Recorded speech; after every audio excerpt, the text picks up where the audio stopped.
boleh saya sampaikan, saya sendiri dari NLP Research Group ya, Natural Language Processing Research Group.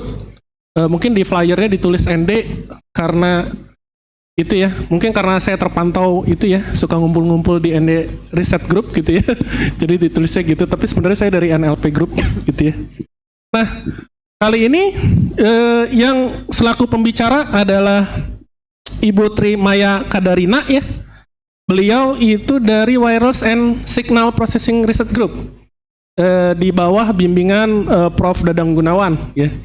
Adapun beliau akan mempresentasikan presentasinya ya, berjudul Fatal Abnormalities Detection from Cardiotocography Signal Using Deep Learning. Demikian ya untuk Ibu Tri. Saya persilahkan.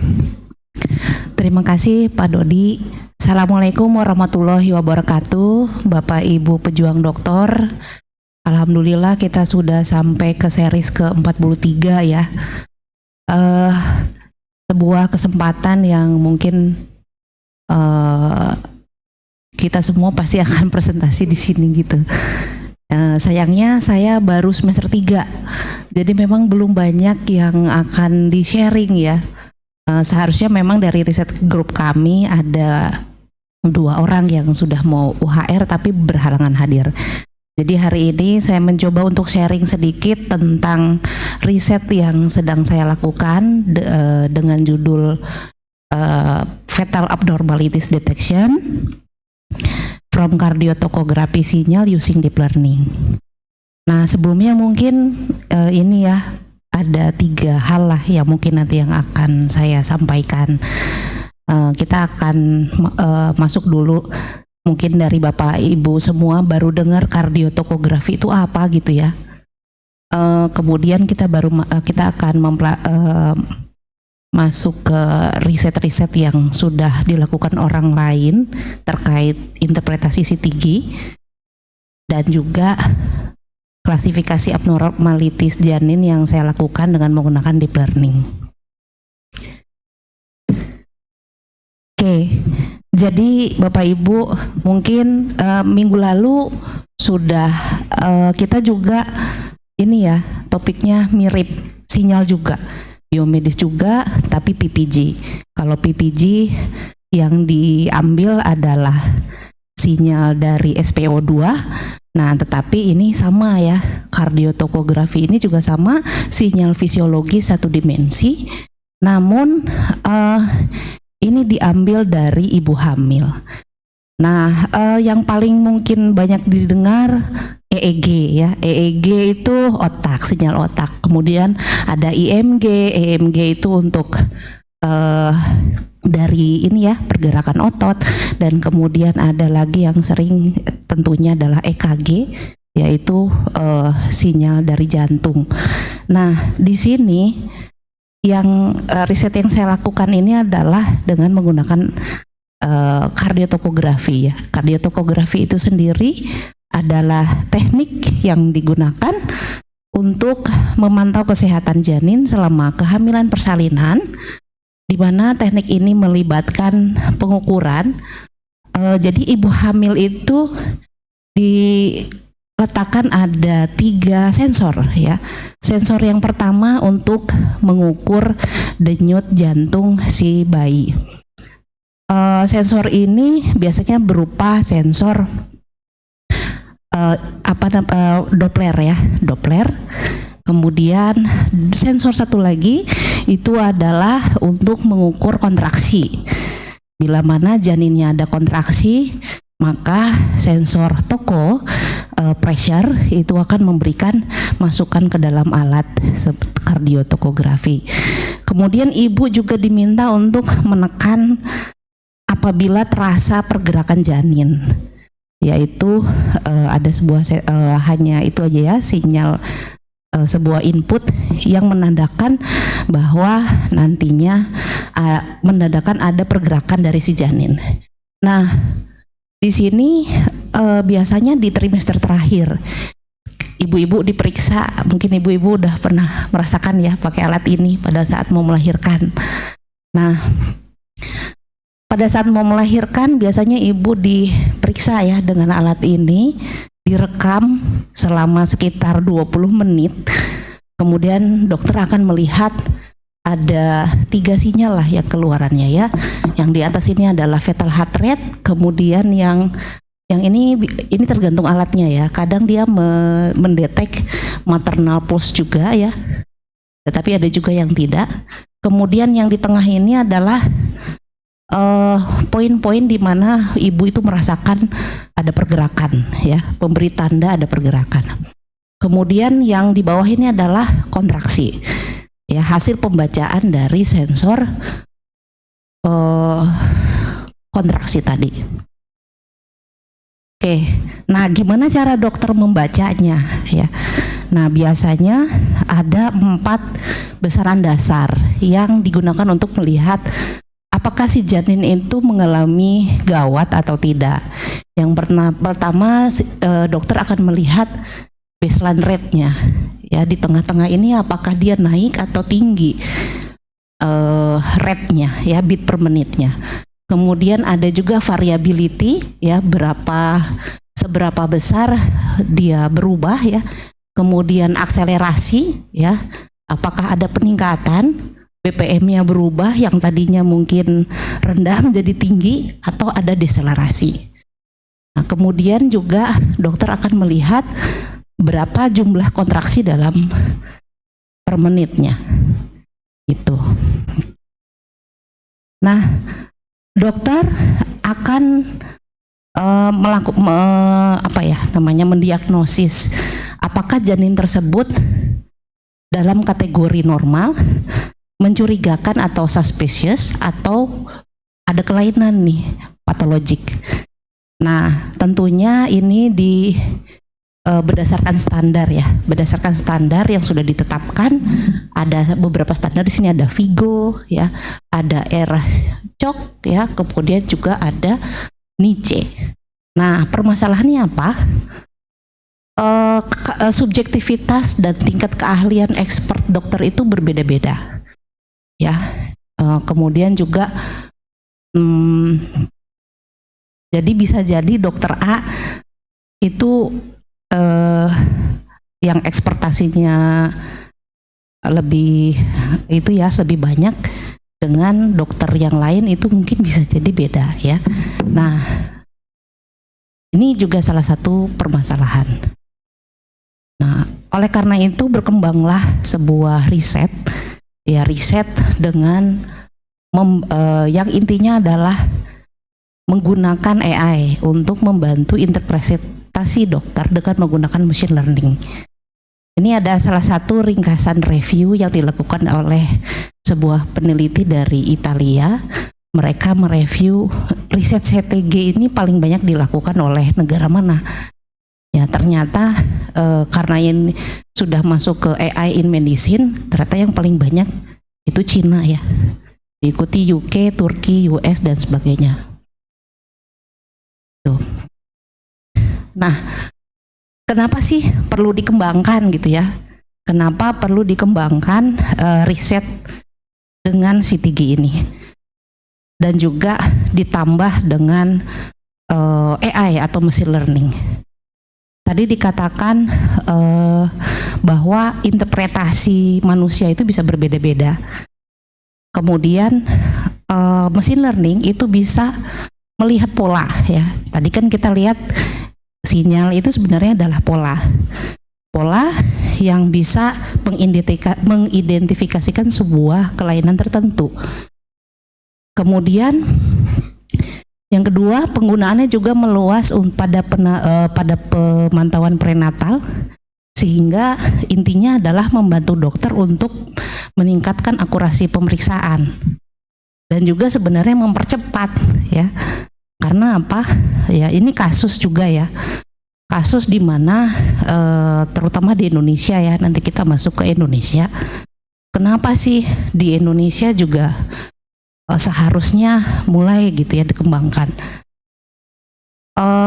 interpretasi CTG di ini ya, sebenarnya bisa diintegrasikan dengan alat telemonitoring ya, atau yang kita kenal sebagai telemedicine maternal atau ini apa namanya ya, kita sebenarnya sudah pernah mendengar ya, pengobatan jarak jauh gitu. Kenapa ya? Karena di Indonesia ini angka kematiannya masih cukup tinggi. Nah, ini faktor penyebab masih banyak ya, karena adalah 3T namanya ya. T yang pertama, telat mengambil keputusan, telat mendapatkan penanganan pelayanan kesehatan, kemudian telat sampai ke tujuan. Nah, ibunya memang di daerah terpencil misalnya ya. Nah, memang kalau sekarang kan periksanya udah pada banyak yang pakai USG gitu ya. Mungkin kita ketemu si Tigi itu pas mau melahirkan aja. Nah, tapi kemarin saya juga baru ngecek lagi data ya. Tapi saya lupa nampilin di sini sumbernya. Jadi jumlah dokter spesialis kedokteran spesialis kandungan di Indonesia ini memang sudah 5.000 di tahun 2024. Hanya saja 60% itu masih di Pulau Jawa. Jadi untuk yang di daerah-daerah itu sangat minim. Bahkan mungkin di akses untuk menentukan bahwa si ibu ini harus segera dibawa rumah sakit atau tidak itu sulit ya. Nah, inilah yang menyebabkan betapa pentingnya sebenarnya riset ini dikembangkan. Kita bisa mengintegrasikan alat ini dengan sebuah alat telemedicine tertentu ya, sehingga alat ini mampu mempercepat diagnosis dokter manakala nanti dideteksi adanya kecurigaan, sehingga ibu harus segera dibawa ke rumah sakit. Intinya itu. Oke, jadi masuk kepada riset yang telah dikembangkan ya. Di sini kebetulan sudah publish. Ini conference yang kemarin saya melakukan studi literatur review terhadap beberapa literatur yang terkait dengan penelitian CTG. Rata-rata penelitian CTG ini menggunakan ada dataset ya, dataset private dari yang dikumpulkan dari rumah sakit itu juga ada ya, tetapi paling banyak adalah menggunakan dataset yang online, yang publik. Memang untuk akses data medis itu memang masih cukup sulit. Nah, kemudian dari segi datasetnya itu ya, yang paling banyak digunakan ada UGI, CTU, dan yang lain sebagainya. Kemudian dari metodenya ada yang menggunakan machine learning dan ada juga yang menggunakan deep learning. Nah, riset yang berbasis deep machine learning ini udah banyak. Nah, kemudian dari tugas prediksinya nih ya, misalnya CTG interpretasi itu digunakan untuk mendeteksi apa gitu ya. Nah, paling banyak itu adalah pengklasifikasian normal, abnormal, atau suspicious tadi. Pengelompokan bahwa si janin ini kategorinya apa? Apakah normal, mencurigakan, atau abnormal? Nah, kemudian ada juga yang lebih kepada deteksi abnormal saja, ya normal, tidak normal ya, suspiciousnya enggak ya, jadi dia cuman outputnya hanya 2 kelas ya. Kemudian ada yang lebih kepada melihat apakah ada hipoksia ya, kemudian ada penyakit-penyakit lain. Di sini ada fetal heart rate abnormality-nya ya, kemudian bayinya prematur apa enggak, itu udah mulai dilirik. Jadi dia prediksi bahwa bayi ini bisa lahir prematur apa enggak dari si interpretasi machine learning si CTG ini. Kemudian ada juga beberapa riset yang tentang delivery mode prediction. Jadi si mesin AI ini memprediksi si ibu ini bakalan lahir normal atau sesar. Potensinya berapa persen. Nah, ini juga sudah mulai dikembangkan. Ada lagi early detection of UGR. UGR ini kondisi di mana bayi itu berat lahirnya rendah. Berarti sebenarnya bisa banget kalau dilanjutkan kepada mendeteksi stunting. ya hanya dari si sinyal CTG itu. Kemudian ada 2 researcher kalau nggak salah yang ketemu ya, meskipun akurasinya masih belum bagus. Kemudian ada fetal distress prediction, ini untuk gawat janin. Kemudian ada prenatal aspia, fetal acidosis, ini juga ini mirip-mirip ya. Kemudian ada yang lebih kepada mengkhususkan pengklasifikasian deselerasi. Deselerasi itu yang tadi ya, dia hanya mendetek kapan terjadinya denyut jantung itu jatuh secara tiba-tiba, ya drop secara tiba-tiba. Nah jadi ada pengelompokannya. Nah saya yang mana nih? Nah saya yang paling atas ya. Kemudian saya juga karena mesin learningnya kemarin tuh emang udah banyak ya, kan kita disuruh nyari celah ya, jadi saya bermain di deep learning.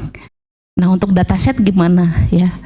Nah dataset ini untuk riset awal saya pakai yang paling banyak digunakan researcher untuk bisa dibandingkan metodenya dengan orang lain. Saya pakai ini dulu, CTU UHB. Ini diambil dari rumah sakit Bruno Hospital ya, Czech Republic. Nah, tapi rencananya insya Allah juga saya akan menggunakan dataset primer ya. Nah, apa sih perbedaannya interpretasi CTG yang dilakukan oleh machine learning dan deep learning? Beberapa peneliti kan tadi sudah menggunakan ini ya, 2 metode, ada yang berbasis machine learning dan ada yang berbasis deep learning. Untuk yang berbasis machine learning rata-rata setelah data itu di pre-processing dilakukan feature engineering. Nah ini agak lumayan PR karena tadi ekstraksi fiturnya sebenarnya banyak banget ya, kondisi gawat atau tidak, deselerasi, akselerasi itu fiturnya banyak ya. Tadi ada beberapa sinyal dan sebenarnya itu hanya 4 sinyal dasar aja ya, 4 kategori dasar, sebenarnya ada banyak lagi gitu ya. Ada beberapa peneliti yang mainnya di sini gitu ya, meskipun masih challenging gitu kalau kita bermain di sini, itu masih terbuka kesempatan ya, karena masuk ke classifiernya nggak terlalu sulit nantinya. Nah tetapi banyak juga sekarang yang sudah beralih ke deep learning, pendekatan deep learning di mana kita serahkan pengenalan feature itu kepada deep learning biar si mesinnya sendiri yang belajar gitu. Nah kalau saya rangkum ini sebenarnya banyak banget ya, kemarin ada baca sekitar 40-an gitu, tapi ini saya tampilkan 5 aja ya yang berbasis deep learning. Rata-rata riset yang dilakukan itu hanya menggunakan salah satu aja atau sebenarnya kan tadi ada 3 komponen ya, ada fetal heart rate, ada kontraksi dan juga ada fetal movement. Baru satu publikasi yang menggunakan ketiga-tiganya. Mudah-mudahan saya juga ngikutin, saya juga targetnya pengennya 3-tiganya. Sisanya itu rata-rata hanya satu saja yang diekstraksi.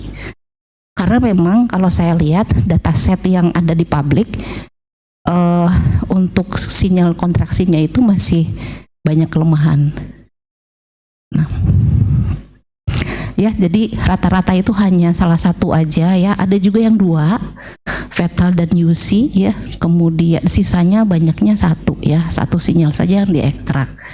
Jadi memang peruntukannya hanya terbatas, misalnya hanya mendeteksi kelainan jantungnya aja ya, kayak researcher yang nomor 4 yang dilihat kelainan jantungnya aja ya. Tetapi kalau untuk yang ini biasanya untuk melihat secara overall classes, normal, suspek, dan patologik.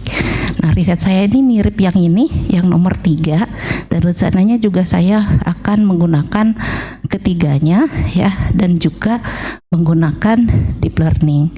Nah penggunaan metode deep learning di sini beragam ya. Kita tahu bahwa deep learning itu biasanya digunakan untuk image gitu ya. Nah tapi sebenarnya banyak juga di sini yang digunakan untuk time series gitu ya. Ada assembler nih, LSTM, GRU itu udah biasa digunakan untuk time series. Nah kemudian jenis-jenis pre-processingnya juga beragam ya. Kemudian sebagian ada juga yang ditransformasikan si sinyal 1D itu menjadi gambar dulu. Nah itu yang nanti saya lakukan juga. Mirip dengan yang pertama. Oke. Nah, kita masuk ke klasifikasi ya sekarang. Dalam machine learning tradisional ya itu yaitu tadi kekurangannya pemilihan fitur penting itu menjadi PR ya, agak sulit gitu. Nah, ada potensi ya sekarang gitu yang banyak berkembang, yaitu dengan pendekatan berbasis image, sehingga nanti fitur-fitur penting itu juga semuanya masuk gitu. Nah untuk itu di dalam riset awal saya ya, saya menggunakan ya ini karena ngurus kemarin itu untuk mendapatkan dataset primer itu memang agak sulit ya. Jadi memang kalau yang tertarik di bidang biomedis pastikan ada hal-hal lain yang harus di prepare. Kalau kira-kira 1 tahun sebelum riset, kalau memang kita pengen akses data primer, itu kita harus ngurus dulu yang namanya etik dan juga NDA. Nah, alhamdulillah saya sudah dapat bekerja sama dengan salah satu perusahaan medis untuk mining data C3 ini. Nah, tetapi ada perjanjian tuh ya, ada perjanjian NDA nggak boleh publish selama setahun. Gitu. Jadi saya memang belum kasih nih data-data yang dari perusahaan ya, karena memang masih dirahasiakan ya. Nah, untuk sementara kan kita tetap harus publish gitu ya, kita dikejar deadline. Jadi saya masuk aja sekaligus mencoba algoritmanya dengan menggunakan dataset yang ada gitu, sambil paralel mengurusi etik, ngurus sampai sekarang juga belum keluar etiknya ya, cuma lumayan lama ya, NDA dan lain sebagainya. Nah, tetapi permasalahannya kalau kita lihat di sini dataset yang ada itu class imbalance. Ya memang wajar ya. Yang normal sama lahir yang patologi itu kondisi yang patologik itu atau yang sakit itu memang kadang-kadang lebih dikit gitu untuk sebenarnya sih harusnya ada kalau di Indonesia ya, makanya nanti mudah-mudahan dapat data yang patologiknya banyak ya, sehingga di trainingnya nanti lebih baik gitu. Nah ini komposisi datanya ya memang tidak imbalance antara yang berpenyakit, ibu yang normal dan tidak normal. Kalau yang patologis itu jelas ya ada kelainan, normal itu ya normal ya, suspek itu mencurigakan. Nah kemudian saya menggunakan untuk di pre-processing, saya tambahkan transformasi continuous wavelet ya untuk mengubah menjadi image ya. Jadi nanti saya ubah dulu data heart rate UC menjadi image, kemudian saya masukkan ke deep learning. Nah ini saya baru nyoba ResNet dulu karena dari penelitian sebelumnya yang paling bagus akurasinya si ResNet, jadi saya nyoba itu deh gitu. Nah kemudian di sini nantinya outputnya ada 3 kelas ya, normal, patologik, dan suspek. Apa yang saya lakukan ya, pertama ada tahapan pre-processing dulu, yaitu ada sinyal cleaning ya, seperti biasa kalau kita berhadapan dengan sinyal processing ya mesti ada proses tahapan pre-processing di antaranya adalah menggantikan nilai 0 dan none. Nah, jadi kita lihat nanti raw datanya ya. Raw datanya yang saya dapat dari online itu banyak sekali yang 0. Terutama di sinyal UC ya, kontraksi janin. Nah ini saya ganti aja dengan none. Ya none itu ya di apa namanya? Kalau nggak ada gitu ya, nggak ada kosong, ya udah saya ganti aja dengan itu none. Kemudian hapus none jika terjadi lebih dari 15 detik berturut-turut. Kemudian outlier detection, jadi kalau kira-kira nggak mungkin nih denyut jantung itu di atas 200, ya itu saya potong, berarti itu noise. Kemudian ada linear interpolasi dan juga spike detection, ya ini ada tahapan pre-processing yang saya kerjakan. Kemudian setelah setelah sinyal cleaning, saya gabungkan antara sinyal FAR dan UC. Kemudian saya transformasikan wavelet dijadikan skalogram. Itu yang saya lakukan. Nah hasilnya seperti ini ya. Ini raw data CTG. Raw data CTG dari dataset open. Berantakan ya, sehingga harus di cleaning dulu. Kemudian ini adalah hasil pre-processing yang sudah saya lakukan untuk sinyal FAR dan untuk sinyal UC. Yang di atas ini FAR itu denyut jantung ya Bapak Ibu, yang di bawah itu adalah kontraksi. Nah sementara kan tadi saya pengennya 3 gitu ya, tapi nggak ada di dataset fetal movement. Jadi sementara saya ngerjain yang ada dulu, 2 dulu gitu. Setelah itu saya gabungkan. Ya, saya gabungkan menjadi sebuah tampilan seperti ini. Di atasnya sinyal FAR, di bawahnya sinyal UC. Dan kemudian saya lakukan transformasi wavelet, ya saya pakai CWT. Saya pakai yang ini nih, wavelet ya. Nah, sebenarnya banyak ya pemrosesan sinyal biomedis itu juga sudah banyak, sudah banyak ya dilakukan seperti ini dengan merubahnya menjadi spektrogram, salah satunya dengan menggunakan transformasi Fourier atau Gabor dan yang lainnya ya. Nah saya ini ya STFT, peneliti lain sudah ada gitu ya. Nah, saya mencoba dengan wavelet ya, sehingga nanti hasilnya seperti apa. Nah kira-kira seperti ini. Jadi bentuk yang tadi time series saya ubah dulu jadi domain frekuensi dengan menggunakan skalogram. Nah PR lagi, ternyata kita harus men-setting beberapa parameter ya. Ini kalau koefisiennya saya rubah-rubah, ternyata image-nya juga jadi berubah. Oke. Nah setelah itu kita masukkan menjadi, kita training gambar tadi di ResNet ya. Saya belum ngotak-ngatik arsitektur yang lain, cuma saya masukin pre-train model aja, tapi saya tambahkan dense sama dropout untuk overfittingnya. Hasilnya masih jelek ya ternyata ya. Ini kelihatan hasil training akurasinya hampir bagus lah, di atas 80, tetapi pada saat validasinya ternyata seperti ini ya, masih overfitting. Nah kalau kita lihat ya di confusion matrixnya masih jauh ya, masih 64% akurasinya.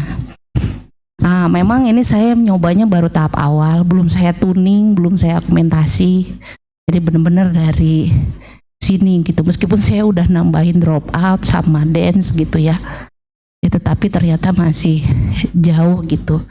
Nah untuk selanjutnya masih banyak yang harus saya lakukan ya, selain tuning tadi, kemudian mengatasi masalah class imbalance, karena memang paper-paper sebelumnya rata-rata dilakukan proses tahapan augmentasi, sehingga data patologis itu juga lebih banyak ya, dengan cara ada yang slicing ya, seperti yang dilakukan oleh Ibu siapa kemarin?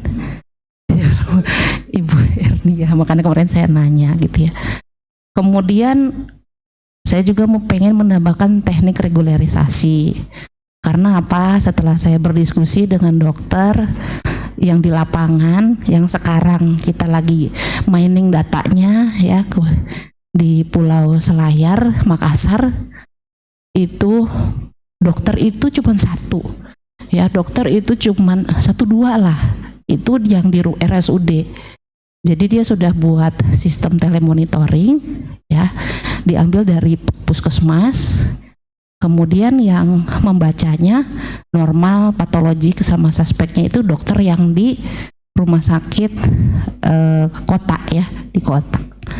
Dia yang memberi label istilahnya, normal, suspesies, dan patologis. Tapi ternyata banyak banget. Bu ini periksa, enggak ini karena dokternya cuma sedikit ya. Jadi yang seperti tadi saya bilang dokter kandungan itu udah banyak, iya banyak ya, tetapi ternyata 60% di Jakarta gitu. Lah sisanya nggak ada gitu ya, apalagi di pulau-pulau kecil. Ya, sehingga saya ingin memanfaatkan data yang tidak berlabel. Jadi emang banyak banget data yang tidak berlabel yang mudah-mudahan nanti bisa diikut sertakan dengan menggunakan teknik regularisasi virtual adversarial training yang menjadi propos disertasi saya, dan mendapatkan input fetal movement yang juga nanti saya ikut sertakan. Tentunya ya ini juga menjadi challenge ya untuk mendapatkan data set primer seperti itu ya, mungkin yang nanti akan saya lakukan Bapak Ibu. Mungkin cukup sekian ya. Saya harap sih saya mendapatkan masukan ya banyak, terutama dari Bapak Ibu yang risetnya mungkin sama-sama deep learning gitu ya, karena ini saya baru semester 3 ya, mungkin dari permasalahan yang saya hadapi yang tadi akurasinya masih sedikit, mungkin teman-teman semua bisa memberikan advice-nya ya, gimana nih caranya gitu. Terima kasih banyak Mas Dodi. Misalnya ada pertanyaan bisa di luar forum ya. Jadi mungkin kita tutup dulu karena waktu sudah habis. Tapi untuk sesi terakhir adalah sesi foto ya. Jadi setelah sesi foto mungkin ada yang mau berdiskusi lebih lanjut dengan Ibu Maya, itu dipersilahkan gitu ya. Jadi kita beri tepuk tangan dulu sebagai apresiasi ya kepada Ibu Maya. Terima kasih Pak Dodi, terima kasih Bapak Ibu semua, semangat. Hadiran Bapak Ibu, dan terima kasih kepada Ibu Maya. Lanjut kita pada sesi foto ya.